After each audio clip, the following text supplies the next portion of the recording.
Praise the Lord. இயேசு கிறிஸ்துவின் நாமத்தினாலே காலை ஸ்தோத்திரங்கள். ஞானஸ்தானம் பெற்றால் அதனால் வருகிற நன்மைகள் என்ன என்பதை குறித்து நாம் பார்த்து கொண்டு வருகிறோம். நாம் நேற்றைய தினத்தில் பார்க்கும் பொழுது ஞானஸ்தானம் பெற்றால் ஜீவ புஸ்தகத்தில் நம்முடைய பெயர் எழுதப்படுகிறது. அது மாத்திரமல்ல, நமக்கு ஒரு ஞாபக புஸ்தகம் திறக்கப்படுகிறது என்பதை குறித்து நம்ம பார்த்தோம். இப்பொழுது இன்னும் 2 காரியங்களை குறித்து பார்க்கலாம். நம்ம ஜலத்தினாலும் ஆவியினாலும் பிறக்கிறதை பார்த்தோம். நேற்றைய தினத்தில் ஜனத்தினால் என்கிற காரியத்தை குறித்து பார்த்தோம். இன்றைக்கு ஆவியினால் பிறக்கிற காரியங்களை குறித்து பார்ப்போம். அபிஷேகத்துல 3 வகை இருக்கிறது. அந்த 3 வகையில என்னென்ன இருக்கிறது என்பதை குறித்து பார்ப்போம். உங்களுக்காக ஒரு வேத வசனத்தை வாசிக்க விரும்புகிறேன். மத்தேயு 3ஆம் அதிகாரம் 11வது வசனத்தை நான் வாசிக்கிறேன். மனம் திரும்புதலுக்கென்று நான் ஜலத்தினால் உங்களுக்கு ஞானஸ்தானம் கொடுக்கிறேன்.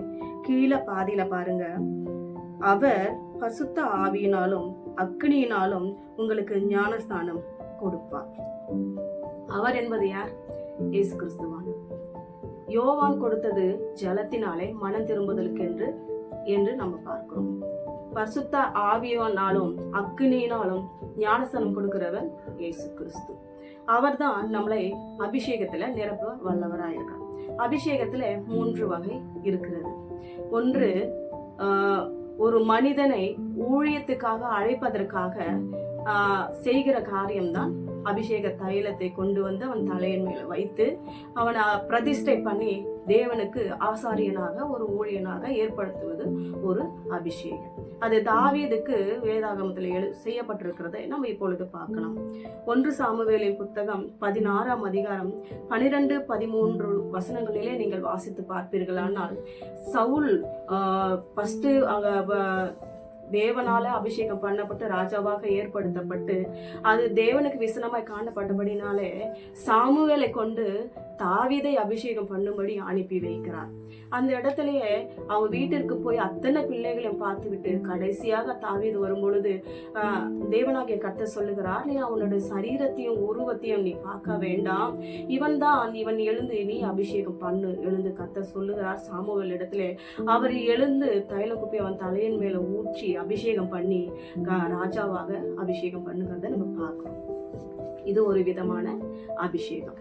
இது ஊழியக்காரர்களுக்கு ஏற்ற அபிஷேகம். அப்போதெல்லாம் இப்படி அபிஷேகம் பண்ணிதான் ஒரு ஊழியர்களை தேவராஜ்யத்துக்கு என்று ஏற்படுத்துவார்கள். இப்பொழுதெல்லாம் என்ன செய்கிறார்கள்? வேதாகம கல்லூரி படித்து விட்டு முறையாக வேதத்தை நன்கு தெரிந்து கொண்டு வந்து தேவ ஊழியர்களாக மாறுவதை நம்ம பார்க்கிறோம். அப்பொழுதுக்கும் இப்பொழுதுக்கும் நிறைய வித்தியாசம் இருக்கு.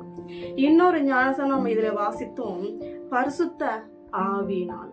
பரிசுத்த ஆவி என்பது எதை நமக்கு குறிக்கிறது என்றால், நம்ம ஞானஸ்தானம் பெற்ற உடனே அபிஷேகிக்கப்படுகிறோம். அந்த பரிசுத்த ஆவியை பெற்றுக்கொள்கிறோம்.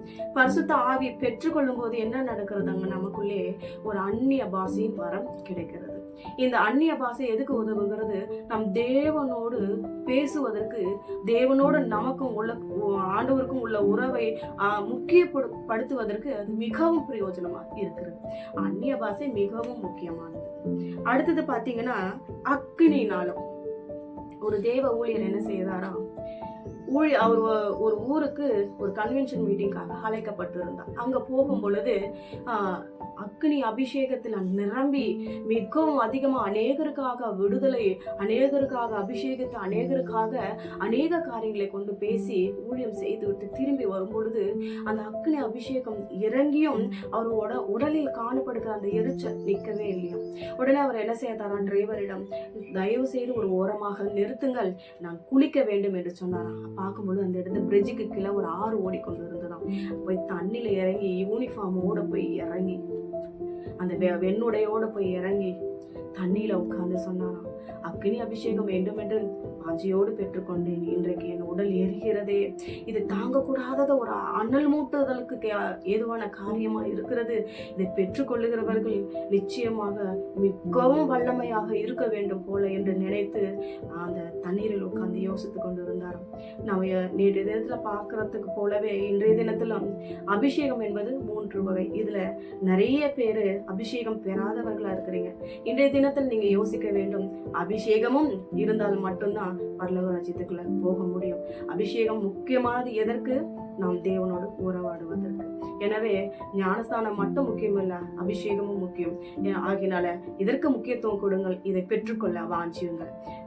எல்லாரும் சேர்ந்து ஜெபிப்போம். நல்ல தகப்பனே, இந்த காலை வேலைக்காக நன்றி செலுத்துகிறோம். அபிஷேகம் பெறாதவர்களோடு நீங்க பேசுங்க, அவர்களை அபிஷேகிங்க அப்பா. உமக்கென்று தெரிந்து கொள்ளுங்க, அவங்க பரலோக ராஜ்யத்துக்கு வருவதற்கு தகுதிப்படுத்துங்க. இயேசுவின் நாமத்தில் ஜெபிக்கிறோம் பிதாவே.